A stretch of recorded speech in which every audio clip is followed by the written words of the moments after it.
Hello and welcome to another of my lectures. I hope by this point I've built up a fan base, and I hope that a lot of you are subscribing, a lot of you are liking, a lot of you are commenting. Haven't encountered that too much yet, but eventually the channel will grow, people will encounter it, people will encounter the Facebook page as well, and eventually I'm hoping the ball will get rolling.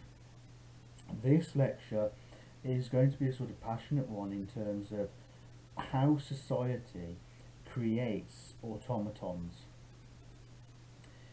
And it's going to be an interesting one because I never give the answers. I always want you to think. I want you to be introspective and to apply what I'm saying to your own life and your own situations.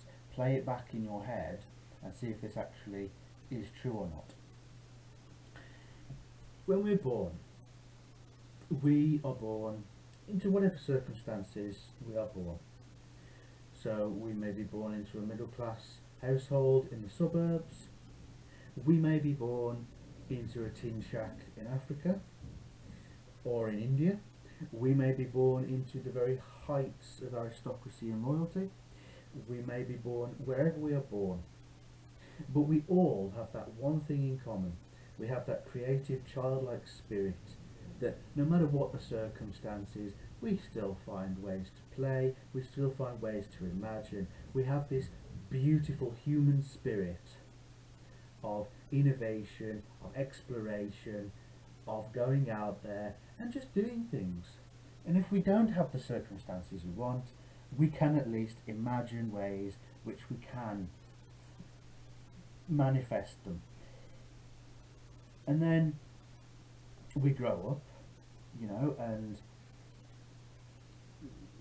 we eventually, five years old in this country, although you can go earlier, I went earlier, but I think around 5 years old is when you have to go to school. You go to school and it's the beginning of essentially damping down. There are popular images, Pink Floyd, other popular images where they take the circle shape of a child's thoughts and you see a teacher cut it, this bubble, and you see a teacher cut it into a square. And it's sort of like that, but school is only the beginning part of it. Society creates the automaton. So you see, when you go to school this wondrous creative child who sees in everything the wonders of the world, wants to explore everything, wants to know everybody else. Who's this person? What's this dog? What's this cat? Where have they come from? Who's their family? And you are so engrossed with the world itself. And then when you go to school, you are taught, be here at this time, don't be late, this session finishes at this time, you have this amount of time for your playtime, this is what you will be studying now, these are the answers, you must memorize this. And slowly but surely, and even perhaps unseen, it seems to grind down the human spirit, and it seems to create a sort of essentially an automaton, someone who is just listening, someone who's going about, existing but not living. Where does that creative spark go? Where does that right mind, the right side of the mind, that creative mindset that can connect all the dots, that yearns for the creative and intellectual freedom, that actually wants to go out and explore and to actually take part in life? If it is true that you only have one life, why spend it doing 40 years working for someone else, making them richer and more successful so they can pursue their dreams but you don't pursue yours? Why do that so that the last 10-15 years of your life, when you are at your weakest and most unhealthiest, you have your retirement to do what you like? Why do I see this? It's a very passionate plea because it boggles my mind, and it has always upset me that we do not live in a society of Edisons, of Teslas, of Einsteins, of Hawkins. We do not live in a society of Aristotles, of Socrates, of Diogenes, of Epicurus, of Zeno. We don't live in a society of Herculean physique-like people. I'm not saying there needs to be some sort of perfect society. What I am saying is, what dulls that creative passion? And this is what I want to sort of get to, and what I want to explore. School is very regimental, it's time-based, it's essentially the square. It's you be here on this time, you do this at this time, this is what you're learning. And it conflates intelligence with simple memorization by rote. So the more you can remember, the more intelligent you are deemed by society and the system that is created. But that's not so technically true. I have met people who have gone far, far through the system, and yet they are idiots and have no idea about life on the streets or the real world. The so-called professor in his lab, completely oblivious, is a great example. Big Bang Theory is a great example of this, actually, to bring in popular media. With the Big Bang Theory, you have Sheldon, who has no clue about human interaction for all his intelligence. So we conflate intelligence with wisdom on that particular point, and it's no measure of intelligence simply to actually be able to memorize things by rote. Right? If you can simply memorize and regurgitate, you are no different from the very textbook that you got that information from. If you can take that information, if you can read a book, absorb that information, change yourself and your actions based on what you are reading, so that when you change yourself, you change your outlook, you then change your actions. You then start to go out into the world. You start to actually affect the world. Instead, we have this sort of inward society where school dulls us down, and we learn to be regimental, we learn to obey the teacher, we learn to respect authority, we learn the hierarchy of assistant teachers, headmaster. We learn basically hierarchy and authoritarianism. And then, in this country, we have our A levels, so you stay on. You do 2 more years of that. And so you leave at 16, or you do in my generation. Now, in my generation, we left at 16, but now you have to stay till you're 18, I'm told. My niece has to stay till she's 18. She's 18, 19 now, something like that. You have to do them now. You have to do A levels or AS levels, etc., etc., etc. And then after you've done this, you go on to college or university, whichever your country calls it. Well, you can go on to that.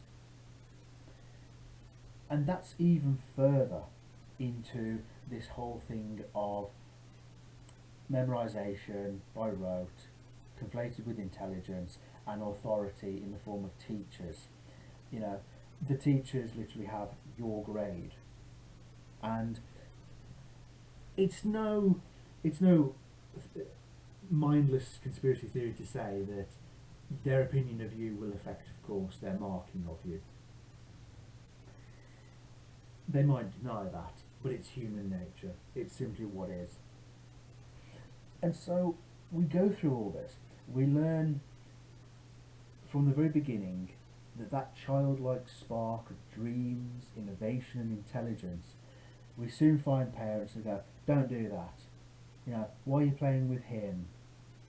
You know, we start off this blank slate that doesn't know any sort of vice, doesn't know any sort of ism, doesn't know any sort of negative thing. And then we are moulded, shaped and hammered throughout our society, just as our parents were. And we repeat this endless cycle of worshipping the system and worshipping the jackboot of society and government. Why? Why? I want you to stop right now and think, are you truly you, or are you simply what others have shaped of you? There's a thought. And it's a very uncomfortable one when you face the knowledge that your very language, your very societal rules, the laws you obey, your nationality, all these things have been brought into effect into you by other people. At what point do you have an original thought? At what point can you truly say that you are your own person? And at what point do you define yourself without recourse to your name or your job? Who are you? Because there's the essential question.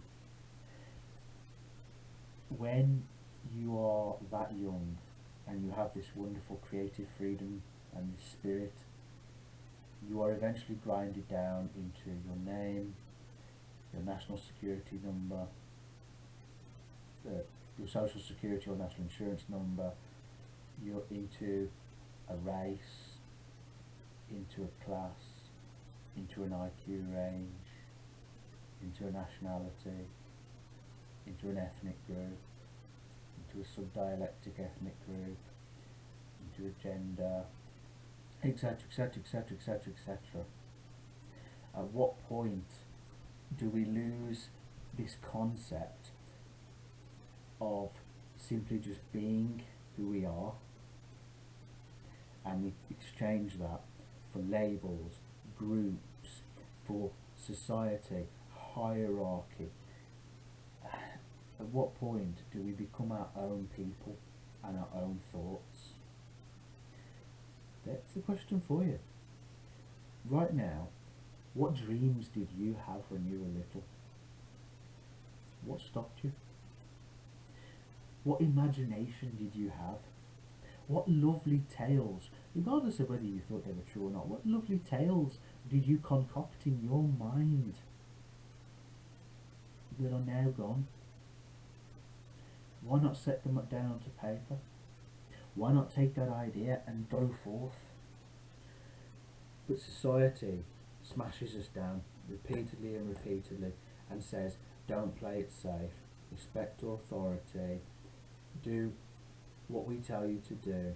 And so I see this every day.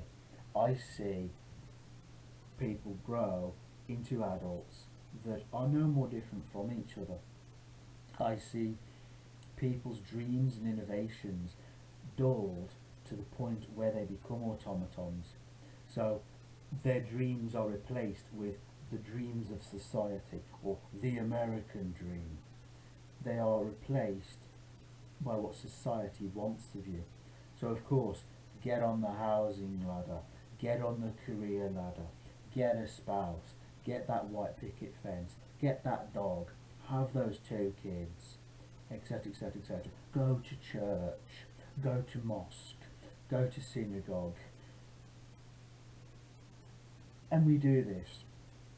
You know, in my country, prior to the lockdown, you worked, you'd go to the pub, you'd have a few pints, you'd go home. The next day, you get up, you go to work, you have a few pints, you go home, etc, etc. Occasionally, you intersperse this with maybe going out to a restaurant or going for a picnic with your spouse, or some activity with your kids. That's it. The question I have for people, and it's the urgent one, how do you know that you're even alive? Because at the moment it seems to be just an existence. If you are doing simply what is expected of you, and if you are doing what all the other people are doing, what makes you a unique individual? What makes you any different from anyone else? What makes you you? Because I have never seen a gravestone that said she was a brilliant wife for 40 years. I've never seen a gravestone say, Oh, he was a great woodlogger. I've never seen this. I've never seen he was a great employee who will be great sorely missed. I've never seen that. Never seen it. Most gravestones, and the only thing we truly leave behind is what we can leave behind. That's the only thing. Not riches, not fame, not fortune. What we leave behind is the memory of us and the lessons that we can impart to future generations. So I ask again, and it's a passionate plea, what are you doing with this one theoretical life that you have that is different from anyone else? What are you doing to seize this most precious gift that you have been given? At what point do you stop the dreams that you could have turned into something in reality? What if the cure for cancer is right now in the mind of a corporate clerk whose mind and body has been ground down simply to an 8x8 booth and a computer? So there's thoughts for you. At what point did you embrace society's dreams and you stop living and just exist? It's a genuine thought.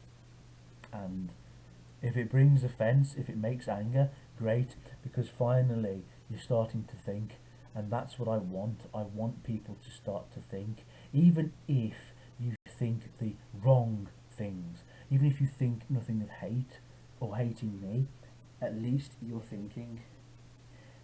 There was a very interesting person called Hypatia, I may pronounce her name incorrectly, who was around, I think, around the 1st century AD, and she said a wonderfully profound thing, which I will end on now. Always keep and reserve your right to think and imagine. I'm paraphrasing, by the way.